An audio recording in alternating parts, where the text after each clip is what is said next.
India Pak അതിർത്തിയിൽ പാകിസ്ഥാന്റെ പ്രകോപനപരമായ ഇടപെടൽ. ഇന്ത്യൻ ചെക്ക് പോസ്റ്റുകൾക്ക് നേരെ കഴിഞ്ഞ ദിവസം അകാരണമായ വെടിയുതിർത്ത പാകിസ്ഥാന് ശക്തമായ തിരിച്ചടി നൽകി ഇന്ത്യയുടെ പ്രത്യാക്രമണത്തിൽ പാക് സേനയ്ക്ക് കനത്ത നാശനഷ്ടമുണ്ടായി എന്നുള്ള വാർത്തകളാണ് പുറത്തു വരുന്നത്.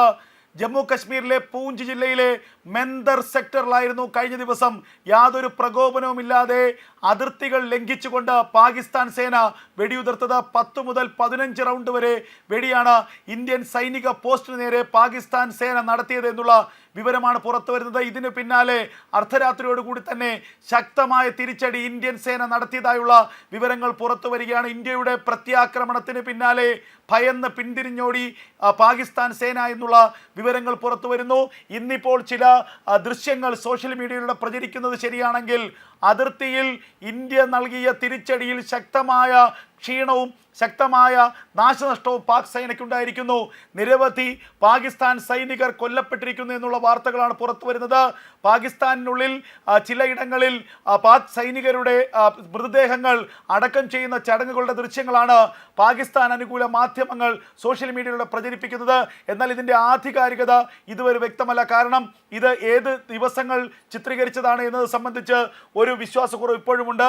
അതേസമയം ഇന്ത്യ തിരിച്ചടിയുടെ വാർത്ത ശരിവച്ചിരിക്കുന്നു. പാകിസ്ഥാൻ സേനയ്ക്ക് ശക്തമായ തിരിച്ചടി നൽകിയെന്ന് ഇന്ത്യൻ സൈന്യം തന്നെ സ്ഥിരീകരിച്ചിരിക്കുന്നു. 2021 ഇരു രാജ്യങ്ങൾക്കുമിടയിൽ വെടിനിർത്തൽ കരാർ പ്രാബല്യത്തിൽ വന്ന ശേഷം ഏകപക്ഷീയമായി പാക് സൈന്യമാണ് വെടിനിർത്തൽ കരാർ ലംഘിക്കുന്നത്. ഇത് 4ാം തവണയാണ് യാതൊരു പ്രകോപനവുമില്ലാതെ ഇന്ത്യയുടെ സൈനിക പോസ്റ്റുകൾക്ക് നേരെ പാകിസ്ഥാൻ സേന വെടിയുതിർത്തത്. ഇപ്പോൾ ഇന്ത്യ തിരിച്ചടിച്ചിരിക്കുന്നു. നേരത്തെ പലതവണ ഇന്ത്യ അന്താരാഷ്ട്ര സമ്മർദ്ദങ്ങൾ ചെലുത്തിക്കൊണ്ട് പാകിസ്ഥാനെ അനുനയിപ്പിച്ച് പിന്മാറിയെങ്കിൽ ഇന്ത്യ ഇപ്പോൾ ശക്തമായ തിരിച്ചടി നൽകിയിരിക്കുന്നു. പൂഞ്ച് ജില്ലയിലെ ബന്ദൂർ സെക്ടറിലാണ് കഴിഞ്ഞ ദിവസം ഇന്ത്യൻ സേനയ്ക്ക് നേരെ യാതൊരു പ്രകോപനവുമില്ലാതെ പാകിസ്ഥാൻ സൈനികർ വെടിയുതിർത്തത്. അതേസമയം പാകിസ്ഥാൻ സേന നാശനഷ്ടത്തിൻ്റെ കണക്കുകളൊന്നും തന്നെ പുറത്തുവിട്ടിട്ടില്ല. എങ്കിലും ആൾനാശം ഉൾപ്പെടെയുള്ളവ പാകിസ്ഥാൻ സൈന്യത്തിനുണ്ടായിട്ടുണ്ട് എന്നാണ് പുറത്തു വരുന്ന വിവരങ്ങൾ. ഇതിന് പിന്നാലെ മേഖലയിൽ കനത്ത ജാഗ്രതാ നിർദ്ദേശത്തിന് ഇന്ത്യൻ സൈന്യം നിർദ്ദേശം നൽകി കഴിഞ്ഞിരിക്കുന്നു. ആഭ്യന്തരമന്ത്രി അമിത്ഷായുടെ നേതൃത്വത്തിൽ ഉന്നത സൈനിക മേധാവിമാർ ചേർന്ന യോഗവും കഴിഞ്ഞ ദിവസം ചേർന്നു. ഇന്ന് രാവിലെയും സ്ഥിതിഗതികൾ ആഭ്യന്തരമന്ത്രി പരിശോധിച്ചു വരികയാണ്. ഇന്ത്യയുടെ സർജിക്കൽ സ്ട്രൈക്ക് പാകിസ്ഥാന് നേരെ ഉണ്ടായി എന്നുള്ള വിവരങ്ങളാണ് ഇപ്പോൾ സേന തന്നെ നൽകുന്നത്. എന്തായാലും പാക് സൈന്യത്തിന് ശക്തമായ തിരിച്ചടി ഇന്ത്യ നൽകിയിരിക്കുന്നു. നമുക്കറിയാം, നിരന്തരം പ്രകോപനം സൃഷ്ടിക്കുന്ന സമീപനമാണ് പാകിസ്ഥാന്റെ ഭാഗത്തുണ്ടാകുന്നത്. കഴിഞ്ഞ ദിവസങ്ങളിൽ പാക് അധീന കാശ്മീരിൽ ഹമാസിന്റെ സാന്നിധ്യത്തിൽ ഭീകരവാദികളുടെ യോഗം ചേർന്നിരുന്നു. ലഷ്കർ ഇ തോയ്ബ അടക്കമുള്ള പാകിസ്ഥാനിൽ വേരോട്ടമുള്ള പാകിസ്ഥാൻ ആസ്ഥാനമായിട്ടുള്ള ഭീകര സംഘടനകൾ ഹമാസിന്റെ നേതാക്കന്മാരെ കൂടി ക്ഷണിച്ചു വരുത്തിക്കൊണ്ടാണ് ജമ്മു കശ്മീരിലെ ലഷ്കർ ഇ തോയ്ബയുടെ ഭീകരന്മാർ, പാകിസ്ഥാനിൽ വലിയ വേരോട്ടമുള്ള പാകിസ്ഥാൻ ആസ്ഥാനമായി പ്രവർത്തിക്കുന്ന ലഷ്കർ ഇ തോയ്ബയുടെ ഭീകരന്മാർ ഹമാസിന്റെ ഭീകരവാദികളെ വിളിച്ചു വരുത്തിക്കൊണ്ടായിരുന്നു പാക് അധീന കാശ്മീരിൽ ഇന്ത്യക്കെതിരെയുള്ള വലിയ സമ്മേളനം നടത്തിയത്. ഇതിനു പിന്നാലെ തന്നെ ഇന്ത്യൻ സേന കൃത്യമായ നിരീക്ഷണം അതിർത്തിയിൽ നടത്തിയിരുന്നു. ഇന്ത്യയെ പ്രകോപിപ്പിക്കുക എന്നതായിരുന്നു പാകിസ്ഥാന്റെ ലക്ഷ്യം. പാകിസ്ഥാനിലെ ഭീകര സംഘടനകളുടെ ഈ പ്രവർത്തനത്തിന് പാക് സൈന്യത്തിന്റെ മൗനാനുവാദവും ഉണ്ടായിരുന്നു. അതിന് പിന്നാലെയാണ് അതിർത്തി കടന്നുള്ള ഒരു ആക്രമണത്തിന് പാകിസ്ഥാൻ സൈന്യം തയ്യാറെടുത്തത്. കഴിഞ്ഞ ദിവസം വൈകുന്നേരത്തോടു കൂടിയാണ് ഈ പ്രകോപനപരമായ ഇടപെടൽ പാക് സൈന്യത്തിന്റെ ഭാഗത്തുനിന്നുണ്ടാകുന്നത്. ഉടൻ തന്നെ ഇന്ത്യൻ സേന തിരിച്ചടിച്ചു എന്നുള്ള വിവരങ്ങൾ പുറത്തു വരുന്നു. നേരത്തെ അതിർത്തിയായ കൃഷ്ണഘാട്ടി സെക്ടറിൽ ഒരു IED സ്ഫോടനം ഉണ്ടായിരുന്നു. IED സ്ഫോടനത്തിൽ 2 ഇന്ത്യൻ ജവാന്മാർ വീരമൃത്യു വരിക്കുകയും ചെയ്തിരുന്നു. ഇതിന് പിന്നാലെയാണ് വെടിനിർത്തൽ ബന്ദർ മേഖലയിലേക്കുണ്ടായത്. അതായത് നിരന്തരം അതിർത്തികളിൽ പ്രകോപനം സൃഷ്ടിക്കുകയാണ് പാകിസ്ഥാൻ സൈന്യം എന്നുള്ള വിവരങ്ങൾ പുറത്തു വരുന്നു. അതേസമയം ഇന്ത്യയുടെ ശക്തമായ തിരിച്ചടിയിൽ അതിശക്തമായ നാശനഷ്ടങ്ങളാണ് പാക് സേനയ്ക്കുണ്ടായത് എന്നുള്ളതും ഏറ്റവും സന്തോഷകരമായ കാര്യമാണ്. 2021 മുൻപ് പാകിസ്ഥാൻ അടിക്കടി അതിർത്തി കടന്നുള്ള ഭീകരവാദം നടത്തിയിരുന്നു. അതിർത്തി കടന്ന് ഇന്ത്യൻ സേനയ്ക്ക് നേരെ പ്രകോപനപരമായ ഇടപെടൽ പാക് സേനയുടെ ഭാഗത്തുനിന്നുണ്ടായിരുന്നു. തുടർന്ന് പ്രകോപനം തുടർന്നതോടെ ഇന്ത്യ അന്താരാഷ്ട്ര തലത്തിൽ വലിയ സമ്മർദ്ദം ചെലുത്തി. അതിന്റെ ഫലമായി 2021 ഫെബ്രുവരിയിൽ പാകിസ്ഥാൻ ഇന്ത്യയുമായി ഒരു ധാരണയിലെത്തുകയായിരുന്നു, വെടിനിർത്തൽ കരാറിലെത്തുകയായിരുന്നു. എന്നാൽ ഇതിനുശേഷവും അതിർത്തി കടന്നുള്ള ഇടപെടലും പ്രകോപനവും പാകിസ്ഥാൻ തുടർന്നു എന്നുള്ളതാണ് ഏറ്റവും ശ്രദ്ധേയമായ കാര്യം. കഴിഞ്ഞ ദിവസത്തെ സംഭവത്തിന് പിന്നാലെ അതിർത്തിയിൽ അതിശക്തമായ സേനാ വിന്യാസത്തിന് ഇന്ത്യ തീരുമാനിച്ചിരിക്കുന്നു. ആഭ്യന്തര വകുപ്പ് അതിനുള്ള നിർദ്ദേശം നൽകിയിരിക്കുന്നു. നമുക്കറിയാം, ഇന്ത്യയിലെ പ്രകോപനം സൃഷ്ടിക്കുന്ന സാഹചര്യത്തിൽ പാകിസ്ഥാനിൽ ആഭ്യന്തര കലഹങ്ങൾ അതീവ രൂക്ഷമായി മാറുകയാണ്. ബലൂചിസ്ഥാൻ മേഖലയിൽ തന്നെ പാകിസ്ഥാൻ സൈന്യത്തിന് നേരെ ബലൂജ് ലിബറേഷൻ ആർമി എന്ന BLA വലിയ തോതിലുള്ള ആക്രമണം നടത്തിയിരുന്നു.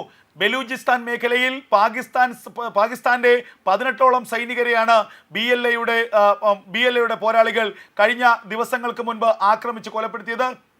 ഒരു ഭാഗത്ത് താലിബാൻ സൈന്യം പാകിസ്ഥാന്റെ അതിർത്തി കടന്ന് വലിയ ഭൂപ്രദേശങ്ങൾ പിടിച്ചെടുത്തു. അഫ്ഗാനിസ്ഥാനിൽ ബോംബിട്ട പാകിസ്ഥാൻ വ്യോമസേനയുടെ നടപടിക്ക് പിന്നാലെയാണ് വൻതോതിലുള്ള ആക്രമണം താലിബാന്റെ ഭാഗത്ത് നിന്ന് പാകിസ്ഥാനിലേക്കുണ്ടായത്. താലിബാന്റെ സൈന്യം പാകിസ്ഥാന്റെ അതിർത്തി കടന്ന് വളരെയേറെ ഭൂപ്രദേശം പിടിച്ചെടുത്തു എന്നുള്ള വാർത്തകൾ പുറത്തു വന്നിരുന്നു. ഇതിന് പിന്നാലെ ഇന്ത്യയാണ് താലിബാൻ സേനയ്ക്ക് പിന്നിലെന്ന ആരോപണവുമായി ആക്ഷേപവുമായി പാകിസ്ഥാൻ ഭരണകൂടം രംഗത്ത് വന്നിരുന്നു. തൊട്ടു പിന്നാലെയാണ് ബലൂചിസ്ഥാനിൽ വലിയ കലാപങ്ങൾ പൊട്ടിപ്പുറപ്പെട്ടത്. ബലൂചിസ്ഥാൻ ലിബറേഷൻ ആർമി പാകിസ്ഥാൻ സേനയെ തുരത്തി ഓടിക്കുകയായിരുന്നു. പാകിസ്ഥാൻ സൈനികർക്ക് വലിയ തോതിൽ നാശനഷ്ടമുണ്ടായിരുന്നു ആക്രമണത്തിൽ. അതിന് പിന്നിലും ഇന്ത്യയുടെ ഇടപെടലുണ്ടെന്നും ഇന്ത്യയുടെ കരങ്ങളുണ്ടെന്നും പാകിസ്ഥാൻ ആരോപിച്ചിരുന്നു. അതിന് പിന്നാലെ ഇപ്പോൾ ഇതാ ഹമാസിന്റെ ഭീകരവാദികളെ പാക് അധീന കാശ്മീരിൽ കൊണ്ടുവന്ന് ഇന്ത്യക്കെതിരെ പ്രകോപനപരമായ പ്രസംഗങ്ങൾ നടത്തി ഇന്ത്യക്കെതിരെയുള്ള വലിയ ആക്ഷേപങ്ങൾ ഉന്നയിച്ചു. അതിനും പിന്നാലെ ഇന്ത്യൻ സൈനിക പോസ്റ്റുകൾക്ക് നേരെ പാകിസ്ഥാൻ സേന യാതൊരു പ്രകോപനവുമില്ലാതെ വെടിയുതിർത്തു. 10 മുതൽ 15 റൗണ്ട് വരെ ആണ് വെടിയുതിർത്തത്. ഇതിൽ ചെറിയ 1-2 ജവാന്മാർക്ക് നിസാര പരിക്കുകൾ ഏറ്റു എന്നുള്ള വിവരങ്ങൾ പുറത്തു വരുന്നു. അതിന് ശേഷമാണ് ഇന്ത്യ ശക്തമായ തിരിച്ചടി നൽകിയത്. ഇന്ത്യയുടെ പ്രത്യാക്രമണത്തിൽ പാകിസ്ഥാന്റെ നിരവധി സൈനികർ കൊല്ലപ്പെട്ടു എന്നുള്ള വിവരങ്ങൾ പുറത്തു വരുന്നു. പാകിസ്ഥാന് കനത്ത നാശനഷ്ടമുണ്ടായിരിക്കുന്നു. ഇന്ത്യ ഇനിയും തിരിച്ചടിക്കാൻ തയ്യാറായി നിൽക്കുകയാണ്. പണി ഇരന്നു വാങ്ങിയിരിക്കുകയാണ് പാകിസ്ഥാൻ എന്ന രാജ്യം. ഇന്ത്യയെ ചൊറിഞ്ഞു, ഇന്ത്യ കയറി മാന്തി. ഇന്ത്യയെ ചൊറിഞ്ഞതിനുള്ള തിരിച്ചടി പാകിസ്ഥാൻ സൈന്യത്തിന് കിട്ടിയിരിക്കുന്നു എന്നുള്ള വിവരങ്ങളാണ് പുറത്തു വരുന്നത്. വരും മണിക്കൂറുകളിൽ ഇത് സംബന്ധിച്ച കൂടുതൽ അപ്ഡേറ്റുകൾ നൽകാൻ കഴിയുമെന്ന് തന്നെയാണ് വിശ്വാസം. നേരത്തെ അതിർത്തിയായ കൃഷ്ണഘാട്ടി സെക്ടറിൽ ഒരു IED സ്ഫോടനം ഉണ്ടായിരുന്നു. IED സ്ഫോടനത്തിൽ 2 ഇന്ത്യൻ ജവാന്മാർ വീരമൃത്യു വരിക്കുകയും ചെയ്തിരുന്നു. ഇതിന് പിന്നാലെയാണ് വെടിനിർത്തൽ ബന്ദർ മേഖലയിലേക്കുണ്ടായത്. അതായത് നിരന്തരം അതിർത്തികളിൽ പ്രകോപനം സൃഷ്ടിക്കുകയാണ് പാകിസ്ഥാൻ സൈന്യം എന്നുള്ള വിവരങ്ങൾ പുറത്തു വരുന്നു. അതേസമയം ഇന്ത്യയുടെ ശക്തമായ തിരിച്ചടിയിൽ അതിശക്തമായ നാശനഷ്ടങ്ങളാണ് പാക് സേനയ്ക്കുണ്ടായത് എന്നുള്ളതും ഏറ്റവും സന്തോഷകരമായ കാര്യമാണ്. 2021 മുൻപ് പാകിസ്ഥാൻ അടിക്കടി അതിർത്തി കടന്നുള്ള ഭീകരവാദം നടത്തിയിരുന്നു. അതിർത്തി കടന്ന് ഇന്ത്യൻ സേനയ്ക്ക് നേരെ പ്രകോപനപരമായ ഇടപെടൽ പാക് സേനയുടെ ഭാഗത്തുനിന്നുണ്ടായിരുന്നു. തുടർന്ന് പ്രകോപനം തുടർന്നതോടെ ഇന്ത്യ അന്താരാഷ്ട്ര തലത്തിൽ വലിയ സമ്മർദ്ദം ചെലുത്തി. അതിന്റെ ഫലമായി 2021 ഫെബ്രുവരിയിൽ പാകിസ്ഥാൻ ഇന്ത്യയുമായി ഒരു ധാരണയിലെത്തുകയായിരുന്നു, വെടിനിർത്തൽ കരാറിലെത്തുകയായിരുന്നു. എന്നാൽ ഇതിനുശേഷവും അതിർത്തി കടന്നുള്ള ഇടപെടലും പ്രകോപനവും പാകിസ്ഥാൻ തുടർന്നു എന്നുള്ളതാണ് ഏറ്റവും ശ്രദ്ധേയമായ കാര്യം. കഴിഞ്ഞ ദിവസത്തെ സംഭവത്തിന് പിന്നാലെ അതിർത്തിയിൽ അതിശക്തമായ സേനാ വിന്യാസത്തിന് ഇന്ത്യ തീരുമാനിച്ചിരിക്കുന്നു. ആഭ്യന്തര വകുപ്പ് അതിനുള്ള നിർദ്ദേശം നൽകിയിരിക്കുന്നു.